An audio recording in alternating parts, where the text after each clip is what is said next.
சொல்வதெல்லாம் போய் அது கிடையாது. இது ஜாதகம்ல. சாரி ப்ரோ, சாரி, சாதகமா சார். இது கொடுக்கணுமா? இல்லை சொல்லும்போது புள்ள தப்பாக நினைக்க போகிறாங்க. ஓகே ஓகே சரி வாங்க. அன்றாட ஜோதி இது எப்படி மேலே வச்சுருவாங்க? இல்லை சொல்ல விடல. சரி சொல் சொல் சொல். தமிழ் மாத ஜோதிடம் வாங்க பார்க்கலாம். இது தினத்தந்தி தினகரன்லாம் போட்டிருக்கு.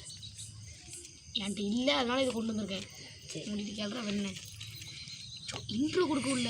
சரி கொடுங்க கொடுங்க. சரி அப்போ ஆரம்பிச்சிடலாமா? இது என்ன தெரியல, முடிக்க முடியும். இருக்கு. ஐயா உங்க ராசி பலன் சொல்லுங்க. நட்சத்திரம் எனக்கு நேரம் ஒன்று கூட இல்லையே.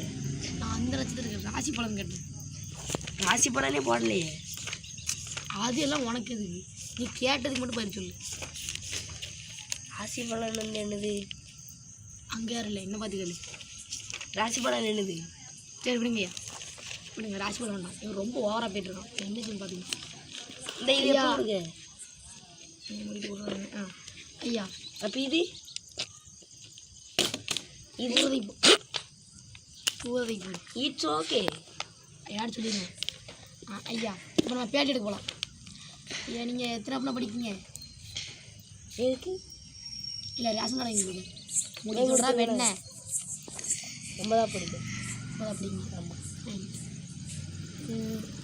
இந்த வாரம் ஆஃபலி பரிச்சை நடக்குல்ல? ஆமாம். எத்தனை மார்க் எடுப்பீங்க?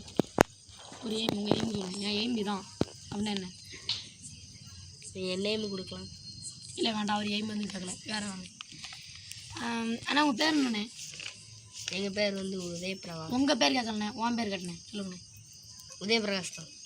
உதயபிரகாஷ். அண்ணே உங்களுக்கு கூட பார்த்து யாரும் இருக்காங்களா? கூட பாருங்க, ஒரு குரங்கு தான் இருக்குது. வேணுமா? ஏண்ணே அப்போ நீங்களும் குரங்கு தானே? குரங்குக்கெல்லாம் ஜோசியமாக்குறதுல கிளம்பு கிளம்பு கிளம்பு. அந்த ஜாதகத்தை மட்டும் தெரிஞ்சுக்கணும். அதெல்லாம் உனக்கு தர முடியாது. அப்போ ஜாதகம் இப்போ என்ன ப்ரோ சொல்லுங்கள். என்னுடைய டெய்லி, அதாவது இப்போ ஸ்கூலு காலையில் வந்து உங்களுக்கு வேலை என்ன? வேலையாக குளிச்சுட்டு கிளம்புறது.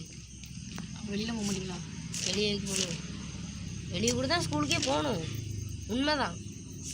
இருக்கட்டும். இப்போ எப்படி ப்ரோ நீங்கள் ஸ்கூலில் என்னென்ன அட்ராசிட்டிஸ் பண்ணுவீங்க அது சொல்லுங்கள். அட்ராசிட்டிஸ்னா என்ன? உங்களுக்கு தெரியல, உங்களுக்கு இங்கிலீஷ் ஒழுங்காக தெரியல. சரி தமிழே சொல்லுங்கள். நீங்கள் அதுதானே சொல்ல வரேன். சொல்லுங்கள். கேளுங்க, ஒழுங்காக கேளுங்கண்ணே. உங்களுடைய அதாவது உங்களுடைய தினசரி நடவடிக்கைகள் என்ன?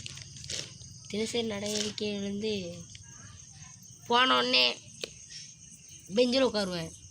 எல்லோரும் கீழே உட்காருவாங்க. ஒழுங்காக சொல்கிறா வேணா பெஞ்சில் உட்காருவீங்க. பெஞ்சில் உட்காருவேன்.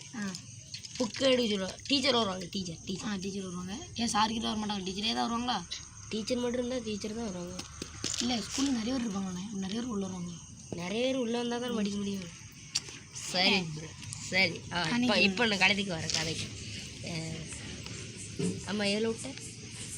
நடுவில் விட்டேன். சொல்லில பெஞ்சில் போய் உட்காருவேன். சார்ஜி வருவேன். பெஞ்சில் போய் உட்காருவேன். எந்த டீச்சர் வராங்களோ அந்த புக்கு தூக்கி மேலே டீச்சரே வரலான்னா பேர் வேண்டிதான். என்ன கதை தர இல்லை. நீங்கள் வந்து உங்களுக்கு ஒரு எய்ம் இருக்குங்களா? டெய்லி இப்போ ஏதாட்டும் ஒன்று செஞ்சுக்கிட்டே இருக்கணும் நமக்கு அது எய்ம். ஏதாட்டும் ஒரு எய்ம், அதாவது இந்த கால பசங்களுக்குள்ள எய்ம், அதாவது இந்த கால சம்பாதிக்கணும், வேலைக்கு போகணும் அப்படி இல்லை. விளையாடணும். விளையாடணும். குட் எய்ம், நல்ல எய்ம். விளையாடணும். என்னென்ன விளையாடணும்? வீர விளையாட்டு. தேசிய கபடி விளையாடுவீங்க? கபடி, கிரிக்கெட் விளையாடுவீங்க? கிரிக்கெட். என்ன விளையாட்டு விளையாடுவீங்க? அதான் சொல்லிட்டீங்களா, கபடி கிரிக்கெட்டு. நீங்கள் 2 விளையாடுவீங்களா? இல்லை தனியாக விளையாடுவீங்களா? 2 கை இருக்குல்ல, அதான் 2 விளையாடணும். 2 தான். ஏன்னா கபடிக்கு கை முக்கியம், என்ன காலு தான் நமக்கு. அப்போ 2 கால் இருக்குங்களா? அப்போ கிரிக்கெட்டுக்கு ஒரு சார் ஓடணும், ஒரு சார் பிரித்து வைப்பாங்களா காலை 2?